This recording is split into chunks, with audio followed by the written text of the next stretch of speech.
again the clashes have been started between the Goa Miles and private taxi. And yesterday, Michael Lobo said he will not allow the outside taxi to take the fare from the coastal belt.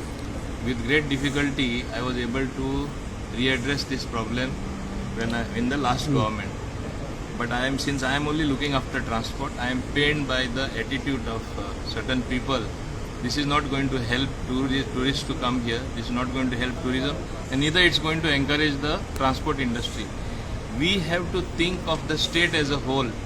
We cannot be isolated with certain islands. Goa is first of all half the size of a district of any other state.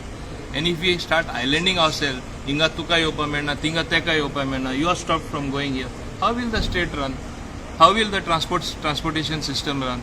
If we leaders are going to encourage such groups and have this type of attitude to be further encouraged, then I am very saddened by the fact that it doesn't augur well for the future of Goa. But the issue is still confused, not resolved. What it is, Goa Miles, everything has been resolved. See, Goa Miles, as I told you, if we tried to stop them, they would have gone to court and got a stay. It would have been worse. What the taxi people were demanding? Main demand was the traffic coming from the flights at the airport. They should not have a counter. An app-based, you can operate from anywhere, which they are doing now at the moment. Whatever it is in the wisdom, somebody did it, made it happen to have a app-based taxi called Goa Miles. So it is it's a legacy of the past.